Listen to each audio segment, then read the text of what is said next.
पेश है इज़ूसा diamond jewellery उस नारी के लिए जिसकी सुंदरता है उसकी शक्ति में, जिसकी अच्छाई से रोशन होती है ये दुनिया, जिसके दिल से बहता प्यार का दरिया। इज़ूसा डिस्ट्रीब्यूटर के लिए संपर्क कीजिए। Call now 1800-532-8444।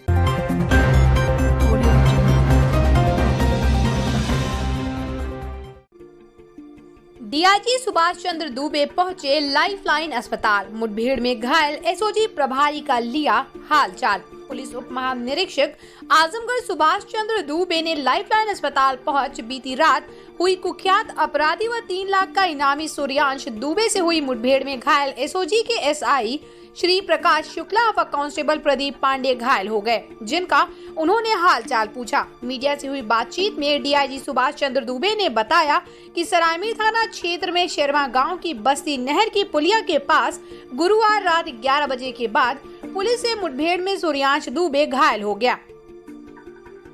अस्पताल ले जाते समय उसकी मौत हो गई। मुठभेड़ के दौरान गोली लगने से एसओजी का एसआई श्री प्रकाश शुक्ला, कांस्टेबल प्रदीप पांडे घायल हो गए। पुलिस को कई मामलों में सूर्यांश की तलाश थी। वो प्रधान सत्यमेव जयते हत्याकांड का आरोपी था। तरवा थाना क्षेत्र में प्रधान सत्यमेव जयते की हत्या की गई थी। सूचना मिलने के बाद एसपी सुधीर कुमार सिंह व डीआईजी सुभाष चंद्र दुबे मुठभेड़ स्थल पर पहुंच गए। सूर्यांश पर जिला प्रशासन ने 1 लाख का और शासन ने 2 लाख का इनाम घोषित कर रखा था।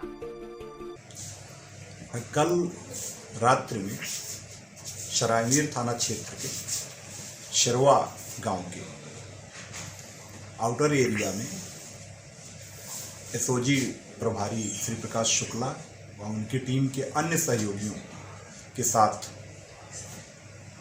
हार्डकोर क्रिमिनल के मुठभेड़ की सूचना पर पुलिस अधीक्षक आजमगढ़ और मैं स्वयं मौके पर मुठभेड़ स्थल पर पहुंचे थे।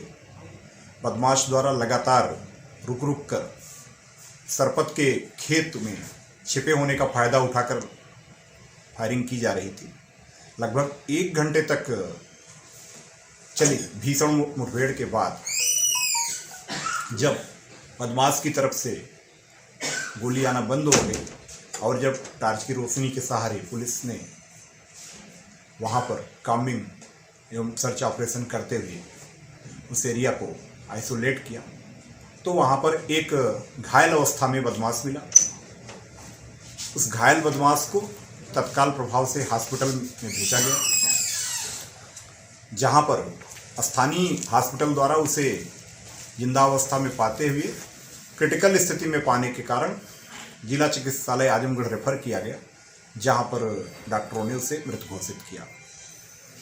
इस मुठभेड़ में एसओजी प्रभारी श्री प्रकाश शुक्ला व उनकी टीम के एक अन्य सिपाही भी घायल हुए। इसमें एसओजी प्रभारी श्री प्रकाश शुक्ला को गंभीर रूप से क्षति पहुंची, उनके पैर में गोली आर पार हो गई और दूसरे सिपाही को हाथ में गोली लगी।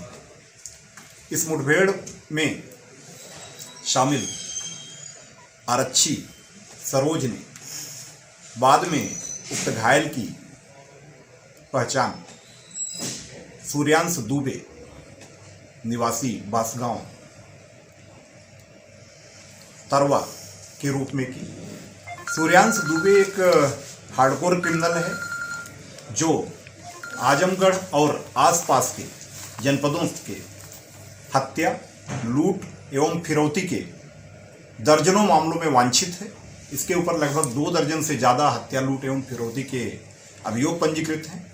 अभी जो लेटेस्ट अभियोग इसके ऊपर पंजीकृत हुआ था, जिस घटना के बारे में आप सभी लोग अवगत हैं, 14 अगस्त 2020 की शाम को बासगांव के प्रधान सत्यमेव जयते, जो कि दलित समुदाय से थे, उनसे फिरौती मांगने पर और फिरौती देने में असमर्थता जताने पर इसके द्वारा 6 गोलियां मारकर अपने सहयोगियों के साथ प्रधान की हत्या कर दी गई थी। और ये इतना डेयरिंग क्रिमिनल था कि इस हत्या के बाद इसने जाकर प्रधान के घर में उनकी पत्नी से यह भी बताया था कि उसके द्वारा उनका गोली मार करके हत्या की गई है और उसके बाद वहाँ से फरार हो गया था। इस घटना को लेकर के वहाँ के स्थानीय लोगों में बहुत आक्रोश था और इसी कड़ी में वहाँ पर पुलिस के खिलाफ भी आक्रोश की स्थिति थी। वहाँ पर स्थानीय चौकी में भी तोड़फोड़ की घटना हुई थी। काफ़ी ये एक विभत्स घटना थी, जिसको पुलिस ने एक चुनौती के रूप में लिया था। इसके पश्चात भी उक्त अपराधी द्वारा घूम घूम कर लूट की घटनाएं आसपास के जनपदों में भागकर कारित की जा रही थी। इस अपराधी के द्वारा मोबाइल फोन का भी बहुत कम नाम मात्र का प्रयोग किया जा रहा था। ज़्यादातर मैसेंजर और व्हाट्सएप कॉलिंग के द्वारा इसके द्वारा अपने साथियों से संपर्क किया जाता था। उक्त अपराधी, जिस पर एडीजी जोन आजमगढ़ की तरफ से 1 लाख रुपए का और शासन की तरफ से 2 लाख रुपए का पुरस्कार घोषित था, कल उक्त मुठभेड़ में उक्त अपराधी के पहले घायल होने और बाद में जिला चिकित्सालय में मृत पाए जाने के बाद निश्चित रूप से इसे आजमगढ़ पुलिस की एक बड़ी अचीवमेंट कहा जा सकता है।